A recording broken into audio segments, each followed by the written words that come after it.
श्री शिवाय नमस्तुभ्यम, हर हर महादेव।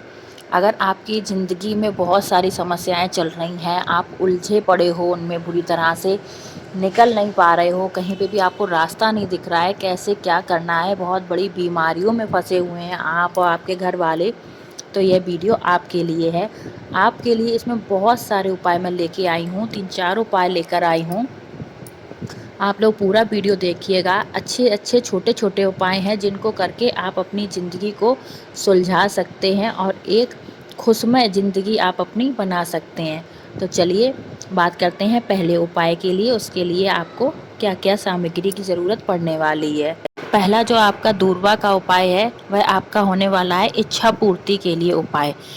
इस उपाय के लिए हमें सबसे पहले ज़रूरत पड़ेगी दूरवा की। हरी दूरवा आपको लेनी है एक, केवल एक दूरबा आपको लेनी है हरी। और उसका भी एक नियम है कि वह एक दूरबा आपको किस तरह की लेनी है। चलिए, आप लोगों को इस उपाय के लिए मात्र एक दूरबा की पत्ती लेनी है और वह पत्ती होनी चाहिए इस टाइप की। जैसे आपकी ये एक दूरबा हो गई, इसमें 3 गांठ होनी चाहिए, ऐसे ऐसे करके 3 गांठ, जिसमें तीनों में एक इधर एक इधर एक इधर एक इधर एक इधर एक इधर पत्ती निकली हुई होती है। इस टाइप की आपको एक दूरबा ले लेनी है। दूसरा सामान आपको ले लेना है एक कमल गट्टा लेना है। तीसरे नंबर पे आपको लेना है एक सफ़ेद पुष्प, कोई सा भी सफ़ेद पुष्प आप ले सकते हैं। उसके बाद एक तांबे का कलश और उसमें अपने घर का भरा हुआ जल। अब आपको क्या करना है, जो आपने ये तीनों चीज़ें ली थी, एक दूरबा, एक कमलगट्टा और एक सफ़ेद पुष्प, इन तीनों चीज़ों को आपको बारी बारी करके तांबे के कलश में जो आपने जल लिया है अपने घर से, अपनी किचन से, उसके अंदर डाल लेनी है। और इसको सीधे हाथ में लेकर आपको पहुंच जाना है भोले बाबा के मंदिर में, शिवलिंग के पास। शिवलिंग के पास जाकर आप लोगों को ऐसे ही बैठ जाना है। फेस आपका होगा उत्तर दिशा की तरफ, मतलब अर्घा की तरफ, उत्तर दिशा की तरफ मुंह करके आप लोग बैठ जाइए। उसके बाद आपको क्या करना है, आपको तांबे के कलश का सारा जल और जो भी उसके अंदर सामान पड़ा हुआ है एक साथ सारा शिवलिंग के ऊपर समर्पित कर देना है, श्री शिवाय नमस्तुभ्यम का ध्यान करते हुए। उसके बाद ये सारा हो गया। उसके बाद आपको आज इस उपाय में कुछ भी वापस नहीं लाना है घर पे, आपको बस इतना ही करना है।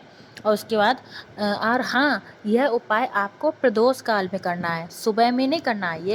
ये काम आपको प्रदोष काल में करना है। बस इतना सा ही उपाय है, बहुत सरल उपाय है। इसके बाद मैं आपको अगला उपाय बताऊंगी। आप यह उपाय ज़रूर करके देख लीजिए कल के दिन। बहुत ही अच्छा उपाय है आपकी मनोकामनाएं पूर्ण करने के लिए। चलिए आप बात करते हैं अगले उपाय के लिए। ये दूसरा उपाय बीमारी के लिए होने वाला है। इसके लिए आपको चाहिए चावल के कुछ दाने, गिनती नहीं है, एक चुटकी चावल ले लीजिएगा। उसके बाद आपको लेना है एक पीपल का पत्ता। जैसे कि कल 22 तारीख को दूर्वा अष्टमी है, तो दूर्वा अष्टमी वाली रात को आपको जो बीमार व्यक्ति है उसके कमरे में एक पीपल के पत्ते के ऊपर जो आपने एक चुटकी चावल लिए हैं वह लेकर रख देने हैं। और अगले दिन सुबह में 10 बजे से पहले आपको वो पीपल के पत्ते और चावल को वहाँ से उठाना है और उस जगह पर जहाँ पे आपने पीपल का पत्ता रखा हुआ था उस जगह पे गोल बाती का घी का दिया आपको जलाकर रख देना है। और उस पीपल के पत्ते को और चावल को उठा के जो मरीज है, जो रोगी इंसान है, उसको सुंघा देना है, एक बार उसको स्मेल लगा देनी है। उसके बाद आपको वह पीपल के पत्ते और चावल को अपने घर से बाहर निकाल लाना है। आपके घर के आसपास में नदी, कुआं, झील वगैरह कुछ भी हो, उसमें आपको उस पीपल के पत्ते और उस पर रखे हुए चावल को जल के बहते हुए पानी में आपको छोड़ देना है, विसर्जित कर देना है। इतना कर आपके घर में जो भी बीमार पर्सन है उसके अंदर सुधार आने लगेगा। अब कई लोगों के मन में ये विचार आएगा कि हमारे घर के पास तो कोई नदी वगैरह कुछ भी नहीं है, बहता हुआ जल, हम क्या करेंगे। तो आपको क्या करना है, जहाँ से आप ये पीपल का पत्ता लेकर आए थे उसी पेड़ के नीचे आपको यह पीपल का पत्ता मिट्टी में दबा देना है। बस इतना सा उपाय करना है आपको। 22 तारीख की रात को रखना है, 23 को उठाना है, सुंघाना है और वापस नदी में या मिट्टी में आपको दबा देना है। आप खुद ब खुद देखेंगे कि जो बीमारी आपके घर में बहुत दिनों से घर किए हुए थी वह धीरे धीरे से सुधरने लगेगी। अब चलिए बात कर लेते हैं अपने तीसरे उपाय के लिए। तीसरा उपाय भी बीमारी के लिए ही है। इस उपाय में आपको क्या करना है, ये हरी दूर्वा दिख रही है, इसी टाइप की सफ़ेद दूर्वा होती है जहाँ पर बहुत सारी घास लगी होती है, उसमें आप देखिएगा हरी और सफ़ेद दोनों तरह की दूर्वा आप लोगों को मिल जाएगी।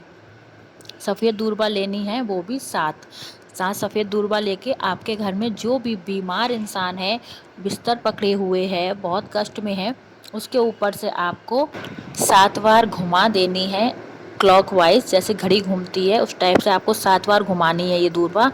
बाल चंद्रेश्वर भगवान के नाम से आपको यह दूर्वा 7 बार बीमार इंसान के ऊपर से घुमानी है। घुमाने के बाद उसको लेकर आपको शिवलिंग के पास पहुंच जाना है। शिवलिंग के पास जाकर आपको उसी दिशा में खड़े होकर जो आप दूर्वा घर से लेकर आए थे मरीज के ऊपर से घूमी हुई, उसको शिवलिंग के बिल्कुल ऊपर आपको समर्पित कर देनी है बाल चंद्रेश्वर भगवान के नाम से ही। और उसके बाद एक तांबे के कलश का जल, 1 लोटा जल आपको शिवलिंग के ऊपर समर्पित करना है। इसके बाद जो आपने 7 दूर्वा चढ़ाई थी, उस दूर्वा को महादेव जी की परमिशन लेकर वहाँ से उठा लेना है कि हे भोले बाबा, मेरे घर में ऐसे ऐसे बीमारी हो रही है, तो उसके लिए आप इस दूर्वा को औषधि बना दीजिए। उसके बाद वह दूर्वा आपको लेकर चले जाना है और 7 दिन तक वह 7 दूर्वा एक एक करके उस बीमार इंसान को आपको खिलाते रहना है। आप देखेंगे कि कितना फ़र्क आया है। एक एक दूर्वा, मात्र एक एक दूर्वा खिलाने से ही मरीज की बीमारी आपको सुधरते हुए दिखेगी।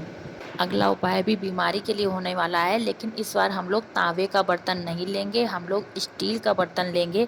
उसमें आधा दूध और आधा जल डालकर 1 लोटा करके आपको ले जाना है समी के पेड़ के नीचे। और अवधूतेश्वर महादेव के नाम से जो आप लोग आधा दूध और आधा जल मिलाकर लेके आए हैं, उसको समी पेड़ की जड़ में चढ़ा देना है। जो भी बीमार इंसान है उसका नाम और गोत्र बोलते हुए अवधूतेश्वर महादेव के नाम से चढ़ा दीजिएगा। आपको वीडियो कैसा लगा, उपाय कैसे लगे, कुछ भी उपाय के बारे में आपको जानकारी लेनी है तो आप लोग कमेंट सेक्शन में पूछ के मुझसे पूछ सकते हैं। हर हर महादेव।